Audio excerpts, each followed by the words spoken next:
Hi, மார்கழி 1 காலையில் சிம்பிளாக ஒரு கோலம் போட்டாச்சு. பிரம்ம முகூர்த்தத்தில் விளக்கேற்றணும்.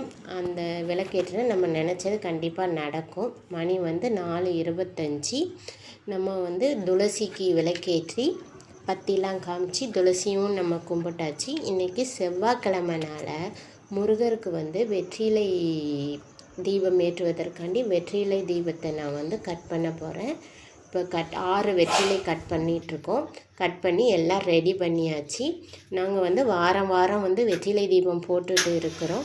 எங்களுக்கு ஒரு வேண்டுதல் நிறைவேறணும். அதற்காண்டி நாங்கள் ஒரு 11 வாரம் விரதம் இருக்கலாம்னு நினச்சி ஆரம்பிச்சிருக்கோம். இது 2வது வாரம். நானும் என் வீட்டுக்காரரும் விரதம் இருக்கிறோம். நீங்களும் இந்த மாதிரி நிறைவேறணும்னா கண்டிப்பாக விரதம் இருந்து அந்த முருகரை வேண்டுனா கண்டிப்பாக அவர் நிறைவேற்றி வைப்பார். கண்டிப்பாக ஒரு திருப்புகழ் ஏதாட்டும் ஒரு திருப்புகழ் இந்த நாளில் நம்ம படிச்சுட்டு வந்தோன்னா நம்ம நினச்சது நல்லதே நடக்கும். மகிழ்ச்சியாய் சிந்திப்போம், மனம் போல் வாழலாம். பா.